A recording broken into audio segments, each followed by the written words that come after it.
어느 할아버지 할머니들이 효도 관광으로 미국을 갔는데 이제 가는 곳마다 이제 화장실을 찾아서 가는데 이 가이드가 할아버지 할머니들이 영어를 전혀 모르시니까 어떻게 하면 이제 제대로 찾아가게 할까 하고 보니까 화장실에 보니까 남자 화장실은 젠틀맨이라고 써 있고 여자 화장실은 레이디스라고 써 있습니다. 젠틀맨이란 그 글자가 더 긴 것을 보고 앞으로 화장실 가서 글자가 긴 쪽으로 남자들은 가시고 여자분들은 할머니들은 짧은 쪽으로 가시면 됩니다 하고 이렇게 일러줬습니다. 그리고 여행을 다니던 중에 어느 도시에 갔더니 갔다 할아버지 할머니들 와가지고는 막 화를 내면서 왜 잘못 가르쳐줘서 이렇게 망신사게 하느냐고 막 화를 내립니다. 왜 그러냐고 가봤더니 그 화장실에는 젠틀맨과 레이디스라고 해놓지 않고 맨과 우먼이라고 써 있더랍니다. 그러니까 남자는 3글자, 여자는 5글자로 되어 있는 걸 보고 그만 혼동을 일으킨 것이죠. 외국에 나가서 제일 불편한 건 언어지요. 말이 안 통하는 것처럼 참 답답한 일이 없습니다. 우리가 이 언어만 세계가 한 언어로 통일되어 있어도 얼마나 많은 일에 있어서 이제 불편함을 우리가 해소할 수 있을 텐데 언어가 통하지 않는다는 것처럼 참 답답하고 괴로운 일이 없습니다. 그런데 때로는 같은 한국말, 같은 또 영어권의 영어를 쓰고 하는 사람들끼리도 말이 잘 안 통하는 경우가 많습니다. 왜 그럴까? 바로 인간의 교만 때문입니다. 듣지는 않고 말하려고만들 하니까 같은 한국말을 쓰고 같은 언어를 쓰면에도 불구하고 언어의 소통이 이루어지지 않고 있는 것입니다. 이런 언어의 혼잡이 어디서 왔는가? 바로 바벨탑 사건에서부터 비롯되었습니다. 인간의 그 교만으로 인해서 바벨탑을 쌓은 이 일에 대한 하나님의 심판으로 하나님께 언어를 혼잡케 하심으로 그래서 이제 저희들이 구음이 각기 달라졌고 그래서 각 나라마다 민족마다 지역마다 다 각기 다른 언어를 쓰다 보니까 이 때문에 많은 이제 어려움이 이 땅에 이제 찾아오게 된 것입니다. 이 바벨탑의 사건이 이제 오늘 말씀서부터 비롯되는데 여기 이제 히브리어로 밥이라고 하면은 본래는 하늘의 문 또는 신의 문이라는 뜻을 가진 말로서 이걸 조금 다르게 발음하면 바빌리라는 말로 이어지고 있습니다. 근데 이것을 이제 이 발음이 좀 더 발전해서 바벨이 되는데 바벨은 바로 혼돈, 혼동의 혼란을 뜻하는 이런 말이 되었습니다. 인간이 하나님과 바른 관계를 맺지 못하면서 그러면서 모든 혼란이 여기서부터 찾아오게 된 것이죠. 인간을 위로 하나님을 섬기고 세상 만물을 다스리도록 이렇게 하나님께서 인간을 창조의 질서를 세우셨는데 근데 인간이 교만해서 하나님 위에 올라서려고 하고 그리고 또 이제 만물을 때로는 물질을 하나님처럼 섬기려고 하는 이런 창조 질서의 이제 그 왜곡으로 인해서 그래서 이 땅의 모든 혼란이 여기서부터 비롯된 것입니다. 오늘 말씀을 통해서 우리 여기서 이제 노아의 홍수에 셈과 함과 야벳 이 세 아들의 후손들이 이 땅에 퍼져나가는 이제 내용을 우리는 본문에서 찾아보게 됩니다. 여기 보면 이 말씀을 통해 우리가 배우게 될 몇 가지 교훈 가운데 하나는 이제 하나님에 대해서 반역한 니므롯의 하나님에 대한 반역이 이제 나타나기 시작하는 것입니다. 니므롯이라는 이름 자체가 반역을 뜻하고 있는데 니므롯은 바벨론 제국의 창설자이고 또 그는 이제 하나님을 반역하는 이런 세력의 상징으로 나타나는 이런 인물입니다. 니므롯은 이제 함의 손자이죠. 함의 아들이 가나안의 아들이 이제 이 니므롯으로 나타나 있는데 그는 사냥꾼이었습니다. 고대 세계에서는 사냥꾼이 가장 인기 있고 사냥 잘하는 사람이 가장 영웅시 대접을 받던 이런 시대 속에서 그는 여호와 앞에 용감한 사냥꾼이었다고 이렇게 성경은 소개하고 있습니다.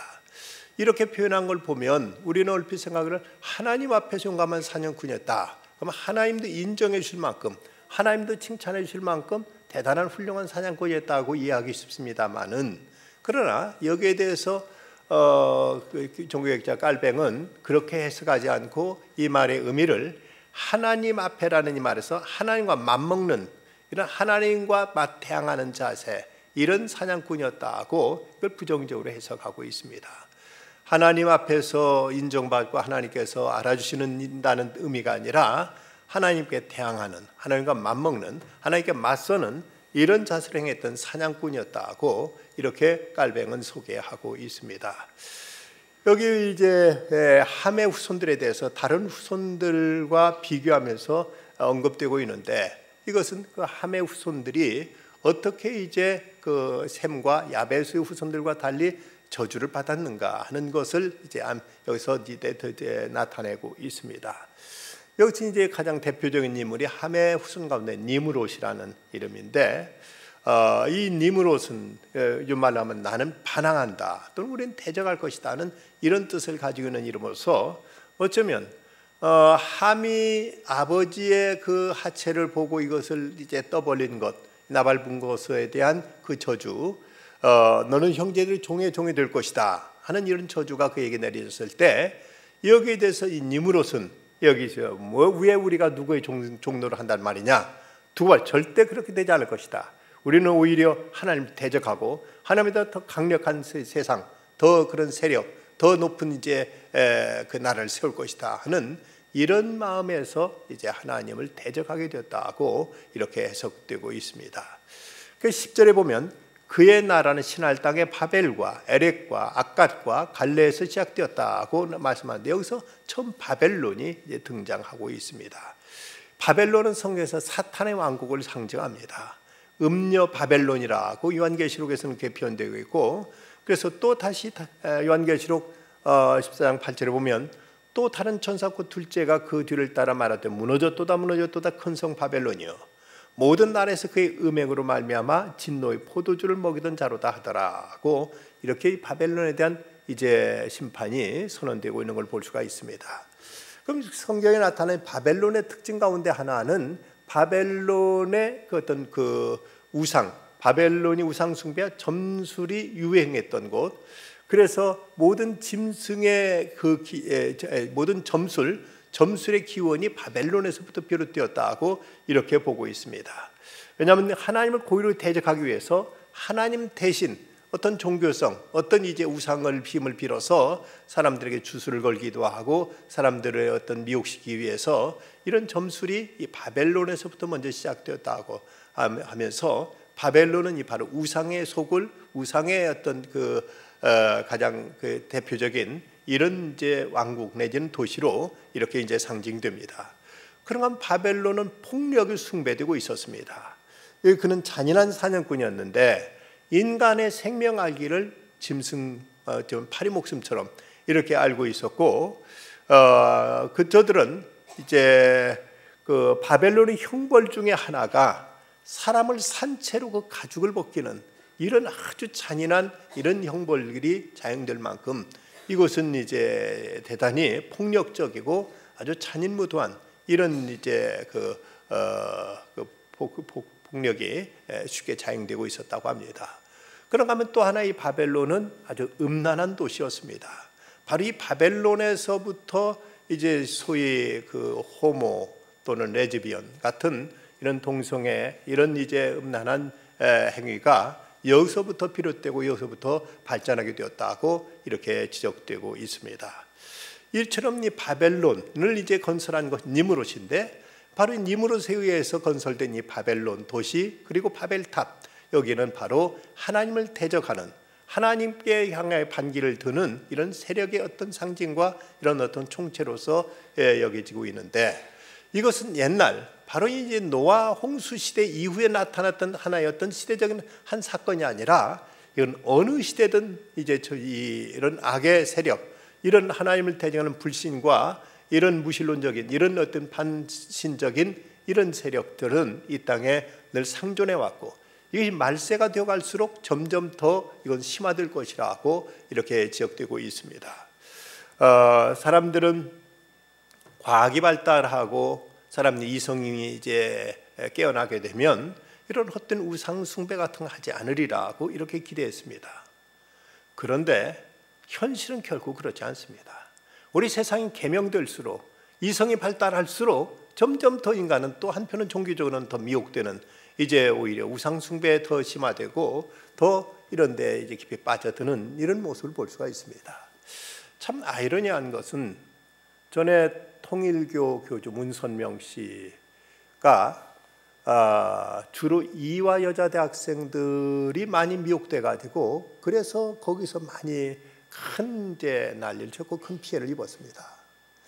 그런가 하면 JMS 정명석이가 많이 이제 침투하고 많은 학생을 포섭했던 데는 또 서울대학교입니다.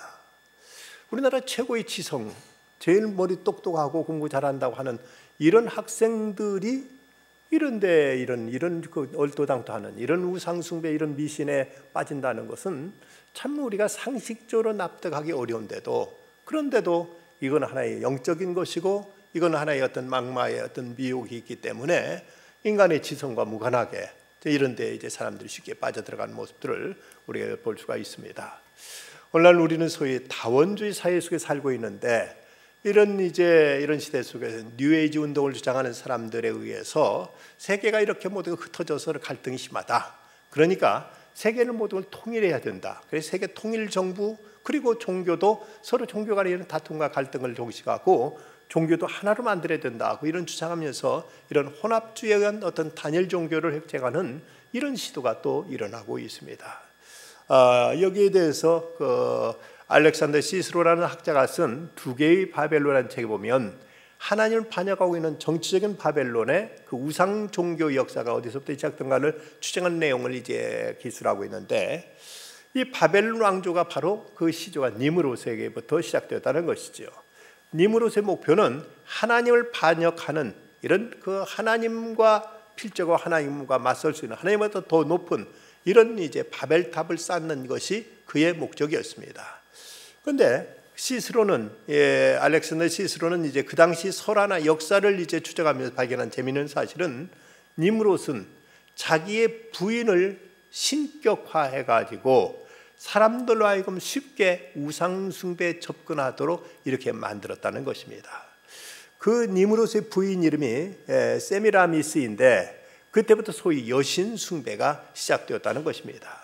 그리고 나서는 이제 계속 역사 속에 이 여신 숭배는 이제 끊어지지 않고 계속 이어지고 있습니다. 아시리아 제국에 오면은 이시타르라는 여신을 숭배했고, 그리고 세미티안 문화에 가면은 아스페로시스라는 여신을 숭배했고, 이집트에서는 이시스라는 여신을 숭배했고, 또 세계를 지배했던 로마에서는 바로 비너스를 여신으로 숭배하게 됩니다. 그런데 기독교가 이제 그 팔레스타인에서 로마로 건너가면서 로마 사람들 자기들은 이제 주피터가 있고 그리고 이제 비너스가 있는데, 남성신과 여성신이 있는데, 여기 이제 너희 기독교에서는 여성신은 누구냐 하고 이렇게 이제 묻습니다. 그러니까 이제 기독교는 여성신이 따로 없었는데, 그들에게 어떤 동화하기 위해, 그들에게 이제 어떤 그들의 요구에 부합하기 위해서 그래서 만들어낸 것이 마리아 숭배입니다. 우리에게도 여성신이 있다 해가지고 이렇게 해서 시작된 것이 마리아 숭배가 이제 로마로 건너가면서부터, 기독교 로마로 건너가면서부터 그들 문화에 이제 영향을 받아서, 그들 종교의 영향을 받아서 마리아를 이제 숭배하게 되므로 또 하나의 어떤 여신을 만들어내는 이런 우를 범하고 말았습니다. 소위 예수님의 육신의 어머니 마리아는 나름대로 존경받아야 될 믿음의 여성이었습니다. 그러나 결코 그가 어떤 신의 위치에 있어서는 안 될, 그 스스로 주의 계집종이라고 스스로 자신을 낮춘 걸 보면 결코 이제 마리아는 우리들의 숭배의 대상이 될 수 없음에도 불구하고 이런 이방 문화의 영향을 받아서 이런 사람을, 또 여성을 신으로 신격화해서 섬기는 이런 것이 바로 니므롯 때부터 이미 시작되었다고 이렇게 전해지고 있습니다. 이렇게 니므롯에 의해서 이제 하나님을 향한 반역, 반란이 이제 시도되기 시작한 것이지요. 그러면 이 니므롯은 왜 이렇게 하나님을 향해서 반역하게 된 그의 어떤 이제 동기는 무엇일까? 니므롯이 이렇게 하나님을 대적하기까지 이렇게 이제 반역하게 된 그 동기는 무엇보다도 그의 교만이었습니다. 그가 하나님처럼 되겠다는, 신처럼 이제 하나님처럼 높아지겠다는 이런 그의 교만이 이 바로 하나님을 대적하고 그러면서 바벨탑을 쌓기 시작한 것입니다. 본문 8절과 9절에 보면 하나님과 같이 되고자 했던 최초 인간 니므롯이 어떤 사람인지를 설명하고 있습니다. 구스가 또 니므롯을 낳았으니 그는 세상의 첫 용사라. 그가 여호와 앞에서 용감한 사냥꾼이 되었으므로 속담에 이르기를 아문은 여호와 앞에 니므롯같이 용감한 사냥꾼이로다 하고 말씀하고 있는데, 이 용사라는 말, 이 용사라는 말을 전에는 영걸이라고 전에 성경에는 표현했는데, 하나의 어떤 영웅호걸, 대단한 용사, 그리고 용맹이 있고 사람들 앞에 어떤 이제 대단한 어떤 이제 그 리더십을 갖춘 이런 인물로 이제 이렇게 소개되고 있습니다. 물론 영웅이라면 우리가 흔히 좋은 의미로 많이 쓰여집니다만은, 그런 세상에는 꼭 좋은 의미에서 영웅만 있었던 것은 아닙니다. 때는 스탈린 같은, 그리고 히틀러 같은 이런 이제 인류의 역사 속에 큰 파괴적인 이런 영걸들도 세상에 존재했었는데, 바로 니므롯이 그러했다는 것입니다. 이제 이렇게 뭔가 사람들 앞에 자기의 어떤 폭력, 자기의 어떤 역량, 자기의 어떤 이제 힘, 자기의 어떤 이제 가능성을 과시하고 이걸 통해 사람들을 군림하고 지배하고자 하는 이런 야심이 바로 니므롯에게 있었던 것입니다. 그런데 초대교회 이제 그리스도인의 모습 속에는 이런 모습은 전혀 찾아볼 수가 없습니다. 참된 영웅은 누굴까? 어떤 사람이 진정한 영웅이고 어떤 사람이 진정한 참된 이제 하나님께 인정하는 사람인가 하면, 바로 이 참 하나님이 참신이신 예수 그리스도처럼 온유하고 겸손하신 모습 하신 예수님처럼 참으로 부드럽고 그리고 이제 스스로를 낮출 줄 아는 이런 사람이 진정 하나님 앞에 인정받을 만한 사람이요, 이런 사람이 큰 사람임을 성경은 증거하고 있습니다. 바울과 바나바 그 사람들의 사역을 보면은 누가 높아지느냐에 대해서는 전혀 아무런 관심이 없었습니다. 어떻게 우리가 그리스도를 더 높이고 그리스도의 사역을 더 우리가 효과적으로 할 수 있느냐 하는 여기에 저들에게 관심이 있었지, 둘이 서로 시기하고 다투고 서로 분쟁하면서 서로 높아지려고 싸우고 했던 이런 모습이 전혀 없었다는 사실입니다. 그럴진데 그리스도인에게서 가장 중요한 것은 우리가 얼마나 우리 스스로 내 스스로 자신을 높여서 사람들 위에 올라서느냐 하는, 이것은 하나님 앞에는 아무런 의미 없는, 오히려 이것은 자칫 이제 스스로를 올무에 빠뜨리고 하나님의 이제 진노를 살 수 있는 무서운 그 죄성이 될 수 있음을 우리는 알아야 됩니다. 얼마만큼 우리가 스스로 자신을 낮출 수 있는가? 물은 낮은 곳에 고이듯이 하나님의 은혜도 낮은 곳에 임하게 되는 것입니다. 스스로 자신을 낮춰서 하나님을 섬기고 이웃을 섬기고 그러면서 자신을 이제 빌 때 이런 곳에 하나님의 은혜가 흘러 들어가는 것이지, 스스로 자신을 높이고자 자꾸 이제 올라가려고 하면 그러면 이런 곳에는 하나님의 은혜는 임할 곳이 없게 되고 마는 것입니다. 우리가 내가 누구냐, 내 신분을 사람들이 어떻게 인정하느냐 하는 것은 결코 이건 중요하지 않습니다. 어떻게 하나님 앞에 하나님을 드높이고 하나님을 자랑하고 하나님의 영광을 나타낼 수 있는가? 예수님이 이 땅에 오신 목적이 인자가 온 것은 섬기를 받으려 함이라 섬기려 하고 도리어 자기의 목숨을 많은 사람이 대속물로 주려 함이라고 말씀하신 것처럼, 우리는 진정 그리스도의 모습을 통해서 이 땅의 참 사람의 모습은 이제 오직 하나님께만 영광 돌릴 뿐 자신은 낮아지고 자신을 비울 줄 아는 이런 모습이 진정한 하나님 앞에서 이제 참된 사람의 모습이요, 우리 성도의 모습인데, 니므롯은 자기 자신을 높이려는 이런 영웅 심리가 그에게 가득했고, 그래서 그는 이제 탑을 쌓되 하늘에 닿기까지, 그래서 이름을 내겠다는 이런 이제 오만함, 이런 그 교만이 그에게 있어서 하나님을 반역하게 되는 이런 결과로 나타나게 된 것입니다. 그는 나름대로 이제 자기 자신을 높이려는 이런 교만이 가득했는데, 그 고고학자들이 바벨로니아의 성터에서 지규라트라고 하는 7층짜리 신전을 이제 발견했습니다. 조사한 결과 그곳은 여러 신들을 숭배하는 신전이었는 것으로 나타나는데, 이 고대인들은 하나님을 떠난 후 자기가 섬기는 우상들을 만들기 시작합니다. 그들은 자기가 예배하는 우상이 하나님을 능가하기를 저들은 원했습니다. 그래서 보다 더 높게, 보다 더 크게 이렇게 지으려고 하면서 이제 하늘에 닿도록 저들은 바벨탑을 쌓았다고 이렇게 이제 성경을 기록하고 있습니다. 그들의 이런 자만심, 자신을 높이려는 마음, 이것이 이제 이런 무서운 죄를 짓게 된 것이죠. 물론 이 자존심이라는 그 자체는 우리가 나쁜 것은 아닙니다. 자신을 존중할 줄 알아야 다른 사람들도 존중하게 되지, 자신을 파괴하면 다른 사람에 대해서 파괴적으로 나오기가 쉽습니다. 근데 참된 그 자신을 존중하는 것은 무엇인가? 이것은 하나님 앞에서 참된 자신을 발견하고 스스로 자기 위치를 찾아서 그 위치에서 자기 자신을 지켜가는 것이 중요한데, 이제 어떻게든 자기를 높이고 자기를 이제 사람들 앞에 과시하고 드러내려는 이런 마음이 바로 이제 바벨탑을 쌓게 되는 그 심리적인 근거의 동기가 되고 말았던 것입니다. 이제 이런 그릇된 자존심 벗어나면 무엇보다도 겸손을 배워야 되는데, 그런데 예수님께서 나는 마음이 온유하고 겸손하다고 말씀하신 대로 예수 그리스도 성품이 온유하시고 겸손하시다면 우리 같은 것이야 뭘 우리가 감히 내세울 게 있겠고 뭘 우리가 자랑할 것이 있겠습니까? 무릇 자기를 높이는 자는 낮아지고 자기를 낮추는 자는 높아지리라고 주님 말씀하시는데, 이것은 세상적인 가치관과 정면으로 대조되는 이런 예수님의 교훈이십니다. 자신을 낮추는 곳에 이제 참된 높아짐이 있을 수 있다는 것이죠. 사무엘 브랭글이 미국에서 구제 활동을 또 많이 하고 거기서 많이 그리스도인 사역을 하다가 그는 구세군에 입대하기 위해서 영국으로 건너갑니다.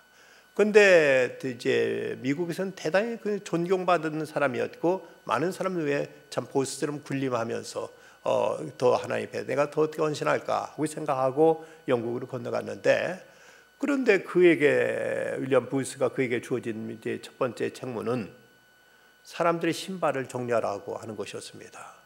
이때 이제 사무엘 브랭글은 그 얘기를 듣고 아주 모욕적인 이런 어떤 이제 그 생각을 갖게 되다고 합니다. 내가 기껏 이 신발 정리하러 미국에서 여기까지 왔단 말인가 하고 그가 이 모든 것을 이제 걷어차려고 했는데, 그러나 그는 개인적인 기도를 통해서 그는 이제 참으로 흙투성 같은 이런 장화들을 닦고 씻는 것, 그런 가운데서 예수님을 생각하고 예수님을 이제 그는 마음에 품게 됩니다. 예수님처럼 섬기는 자가 진정 그리스도의 제자가 아니겠는가 하고 예수님의 제자들의 발을 씻기신 그 장면을 그는 회상하면서 섬기는 자가 되기 위해서 그는 자신을 낮춥니다. 결국 그는 일생 동안 많은 이들을 섬김으로 존경받는 그리스도의 지도자가 되었고, 그는 이제 많은 이들에게 인정받는 구세군의 리더로서 그는 이제 그 자리를 지킬 수 있게 되었습니다. 우리가 흔히 기도할 때 신명기 28장에 있는 말씀처럼 머리가 되게 하시고 꼬리가 되지 말게 하옵시고 라고 많이 기도합니다마는, 이 머리가 되고 꼬리가 된다는 의미가 뭔가, 진정 우리가 참으로 세상적인 기준에 높아지는 것이 아니라 하나님과 더 가까워지고자 하는 마음, 주님을 섬기는 자리에 서서 우리가 머리가 될지언정 우리가 어떤 이제 사람과 사람 사이 비교의식 속에서 높아지고자 하는 것, 이것은 그리스도의 모습이 아니고 또 우리 성도들이 추구해야 될 모습은 결코 아닐 것입니다. 그는 또한 자기 이름을 이제 드러내고자 하는 이런 명예심이 강했습니다. 11장 4절에 보면 또 말하되 자 성읍과 탑을 건설하여 그 탑 꼭대기를 하늘에 닿게 하여 우리 이름을 내고 온 지면에 흩어짐을 면하자 했더니, 우리 이름을 내고 자신들의 이름을 드러내고 이름을 자랑하고 이름을 만방에 퍼뜨리기를 원해서 그래서 이제 바벨탑을 쌓았던 것입니다. 물론 자기 이름을 소중하게 지킨다는 이런 그 깨끗한 어떤 자기 이름을 소중하게 깨끗하게 지키려고자 하는 이런 의미에서 명예심은 좋은 것입니다. 그러나 어떤 허영심에서 비롯된 명예욕, 이것은 대단히 사람을 파괴시킬 수 있는 우선 독소가 될 수가 있습니다. 어떻게든 사람들 앞에 자신 이름을 내기 위해서 명함에 막 몇십 개 막 자기 이런저런 이제 감투를 막 올리기도 하고, 이것을 이제 사람들에게 자랑하고 드러내고 하는 이런 모습들, 이런 것들은 결코 이제 믿는 그리스도인으로서의 그 아름다운 모습일 수 없습니다. 바로 하나님을 반역했던 그 니므롯이, 그가 바벨탑을 쌓은 동기가 우리 이름을 이제 내자, 그래 흩어질 면하자 하고 이렇게 이제 외쳤던 것처럼, 이름을 내고 사람들 앞에 과시하고 자랑하고자 하는 것, 이런 것은 참으로 하나님 앞에 부끄러운 일이요, 참으로 이건 소인배가 해야 될 일에 지나지 않습니다. 그리스도인들 가장 높임받고 귀히 여김 받아야 될 이름은 바로 예수 그리스도 이름입니다. 우리는 예수님의 이름을 가장 사모하고 그 이름을 존중히 여기고, 그 이름을 우리는 아름답게 그 이름에 영광을 돌리고 그 이름을 우리 높이는데, 우리의 이제 관심과 우리의 마음이 여기에 쏟아져야 될 것입니다. 예수라는 이름이 얼마나 아름답고 귀한 이름인지, 그 이름 때문에 우리는 하나님 앞에 나올 수 있게 되었고, 그 이름 때문에 우리는 하나님을 아버지라고 부를 수 있게 되었고, 그 이름 때문에 우리는 하나님 아버지께 무엇을 구할 수 있게 되었고, 그 이름이라니 우리는 응답받을 수 있게 된 것입니다. 어떤 이는 말하기를, 예수님께 우리에게 주신 최대의 유산은 당신의 이름을 우리에게 주신 것이다. 그래서 당신의 이름으로 우리가 무엇을 하나님께 구하면 다 응답받을 수 있도록 우리에게 최대의 유산을 주신 것, 그것이 당신의 이름이라고, 예수라는 이름이라고 이렇게 얘기합니다. 어찌 보면 우리에게 이 이름이 주어졌다는 건 얼마나 복되고 감사하고 우리에게 큰 축복인데, 그 이름을 높이기보다는 자기 자신의 이름을 높이려 한다면 그런 곳에서 주님의 영광은 가려지게 되고, 하나님의 성호는 이제 욕된 모습으로 나타날 수가 있습니다. 그리스도에는 우리에게 이 그리스도라는 이름이 우리가 붙여져 있기 때문에 어디서든 모든 행사에 신중해야 되고 삼가 조심해야 되고, 부득한 일을 삼가해야 되고 오해받을 짓도 우리가 하지 말아야 되죠. 요즘 덕스럽지 못한 이들로 인해서 믿는 사람들, 때로는 성직자 이름들이 아주 세상에 더럽혀지고 있는 걸 보면 얼마나 참 부끄럽고 창피한 일이고 가슴 아픈 일인지 모릅니다.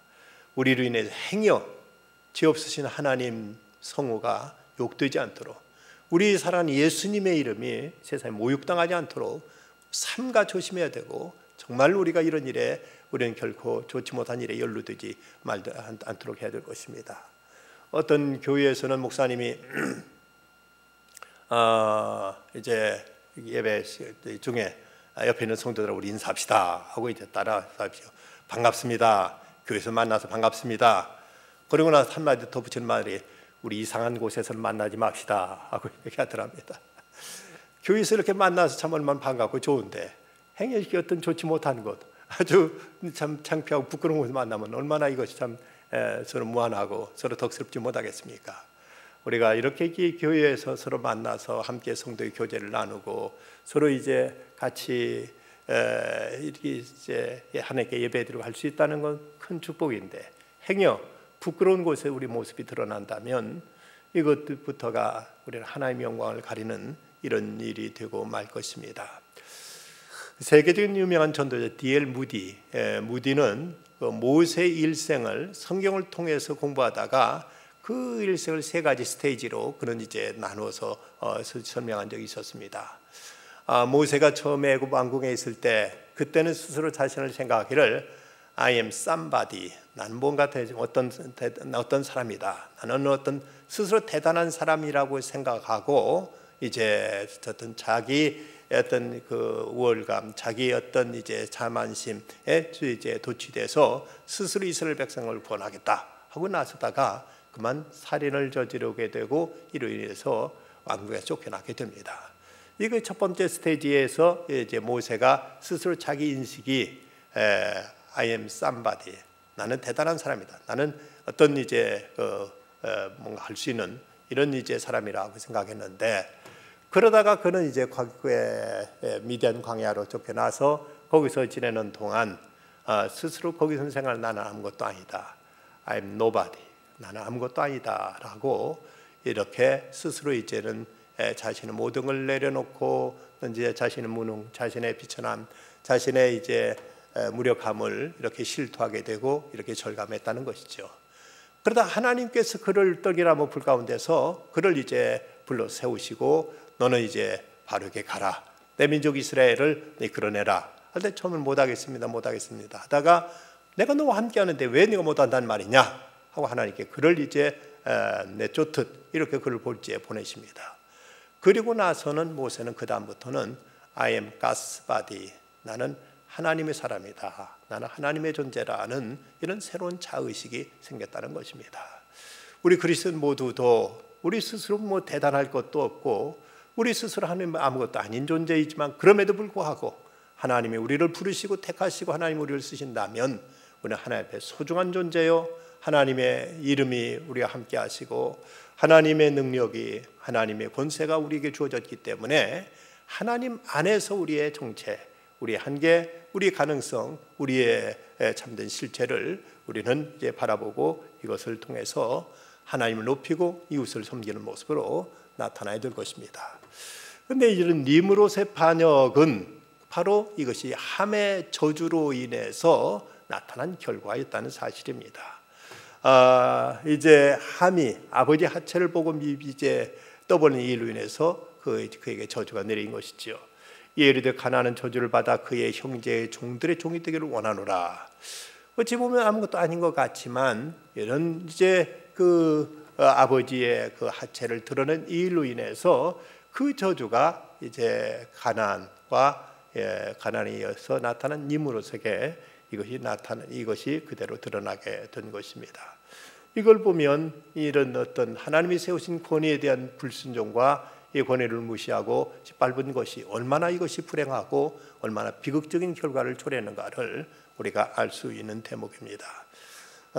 이것은 하나님께서 노아에게 이런 축복권을 주셨고 노아는 하나님께 주신 그 권세에 따라서 자녀들에게 축복한 것이 축복과 저주를 내린 것이 이렇게 이제 셈과 야벳에게는 놀라운 축복으로 그리고 함의 자손들에게는 이런 무서운 저주로 나타나게 됐다는 사실을 생각하면 부모로서 자녀에게 무엇을 물려줄 것인가, 무엇을 이제 우리가 물려줘야 될 것인가. 함은 그가 행한 범죄, 죄악으로 인해서 이런 무서운 형벌, 무서운 이런 죄악이 그 자식들에게 그대로 이어졌다면 우리는 과연 자녀들에게 무엇을 물려줄 것인가를 깊이 고민하고 우리 여기에 대해서 책임 있는 결단을 해야 될 것입니다. 출애굽기 20장에 보면 그 10계명에 대해서 언급하면서 말씀하시면서 그런 말씀 나옵니다. 나를 사랑하고 내 계명을 지키는 자에게는 1000대까지 은혜를 베푸느니라 고 말씀했고 그리고 또 그 앞에 있는 말씀 보면 나를 미워하는 자의 죄를 갚되 아버지로부터 아들에게까지 3, 4대 이르기까지 하겠다고 하나님 말씀하셨습니다. 부모에 의해서 자식들이 복을 받을 수도 있고 저주를 받을 수 있음을 그대로 여기 말씀하고 있는 겁니다. 그렇다면 우리가 자녀들에게 과연 무엇을 물려줄 것인가, 무엇이 어떻게 하는 것이 자녀를 복되게 하는 것이고 자녀로 잘되게 하는 것인가를 우리가 생각해야 됩니다. 요즘 제가 자주 말씀드립니다마는 부모로서 자녀들에게 있어 가장 물려줄 최고의 유산이 있다면 바로 신앙이죠. 믿음이죠. 이것 하나 제대로 물려주지 못하고 세상에 뭐 좋은 대학 보내고 좋은 직장 보내고 이런데 이제 다른 면에서 출세시킨다면 그것이 과연 자녀를 잘되게 하는 일이겠는가를 우리는 깊이 이제 각성해야 될 것입니다. 한미준에서 한국 교육제 미래를 준비하는 모임에서 그 갤럽에 의뢰해 가지고 한국 국민의 신앙 의식을 조사했는데 우리 교회 나온 교인들 가운데 언제 예수님을 영접했느냐는 그 질문에 대해서 51.5%가 고등학교 졸업 이전이라는 이런 대답이 나왔습니다. 절반 이상이 고등학교 졸업 이전이다는 대답이 나왔는데 그 얘기는 고등학교 이후에는 신앙을 갖기가 대단히 어렵다는 이런 얘기로 결론되어집니다. 어릴 때 아직 순수할 때 깨끗할 때 이럴 때 복음이 심겨질 때 그 마음이 옥토가 돼가지고 그래서 믿음 안에서 자라게 되지 나이가 점점 들다 보면 점점 자기의 어떤 자의식이 강해지고, 그럼 어떤 세상적인 어떤 체면이라든지 어떤 세상적인 가치관이 그 마음을 지배해 가지고 신앙을 갖게 되기는 대단히 어렵고, 대단히 이것은 힘들어질 수밖에 없습니다.